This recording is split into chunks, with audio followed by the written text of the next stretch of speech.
Shalom, selamat malam.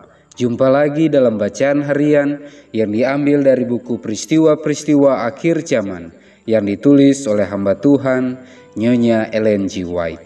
Sebelum kita membacakan kebenaran firman Tuhan, mari kita berdoa. Ya Tuhan Allah Bapa kami yang bersemayam dalam tata surga, berbicaralah ya Tuhan karena kami telah siap untuk mendengarkan. Dalam nama Yesus kami berdoa. Amin. Bab 19, Kembalinya Kristus. Reaksi mereka yang menikam Dia.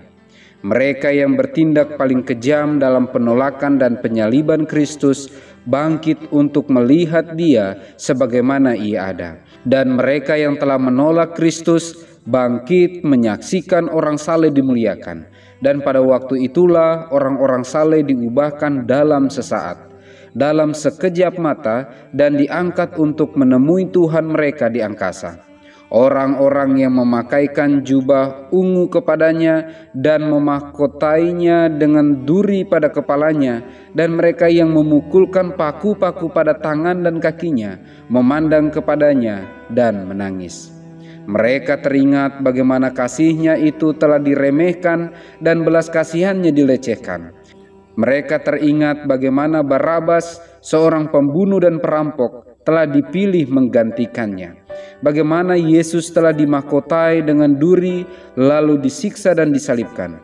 Bagaimana pada saat-saat penderitaannya di kayu salib, para imam dan penguasa mengejeknya dengan berkata, "Orang lain ia selamatkan, tetapi dirinya sendiri tidak dapat ia selamatkan. Baiklah Mesias Raja Israel itu turun dari salib itu, supaya kita lihat dan percaya." Markus 15 ayat 31 dan 32. Segala hinaan dan ejekan yang dilontarkan kepada Kristus, semua penderitaan yang didatangkan kepada murid-muridnya akan segar dalam ingatan mereka, seperti pada waktu perbuatan-perbuatan iblis itu dilakukan. Suara yang mereka sering dengar dalam permohonan dan bujukan akan kembali mendengung di telinga mereka. Setiap nada permintaan yang lemah lembut akan bergetar jelas dalam telinga mereka, seperti ketika juru selamat itu berbicara di bait suci maupun di pinggir jalan. Lalu mereka yang menikam Dia akan berseru kepada batu-batu gunung supaya menimpa mereka dan menudungi mereka dari wajah Dia yang duduk di atas tahta itu dan dari murka Anak Domba itu. Demikianlah bacaan kita pada malam hari ini. Mari kita berdoa. Ya Tuhan Allah Bapa kami yang bersemayam dalam tata surga, terima kasih banyak atas pekabaran firman Tuhan pada malam hari ini yang mengingatkan kami bahwa masing-masing kami akan mempertanggungjawabkan apapun yang telah kami lakukan.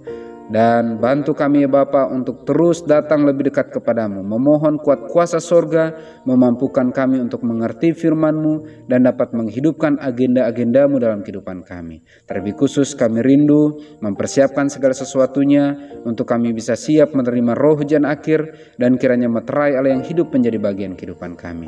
Diberkatilah seluruh umat-umat Tuhan dimanapun berada, sehingga dengan pertolongan Tuhan kami dapat memaksimalkan setiap berkat yang Kau titipkan bagi kami untuk kemuliaan hormat bagi nama-Mu menjadi berkat bagi sesama.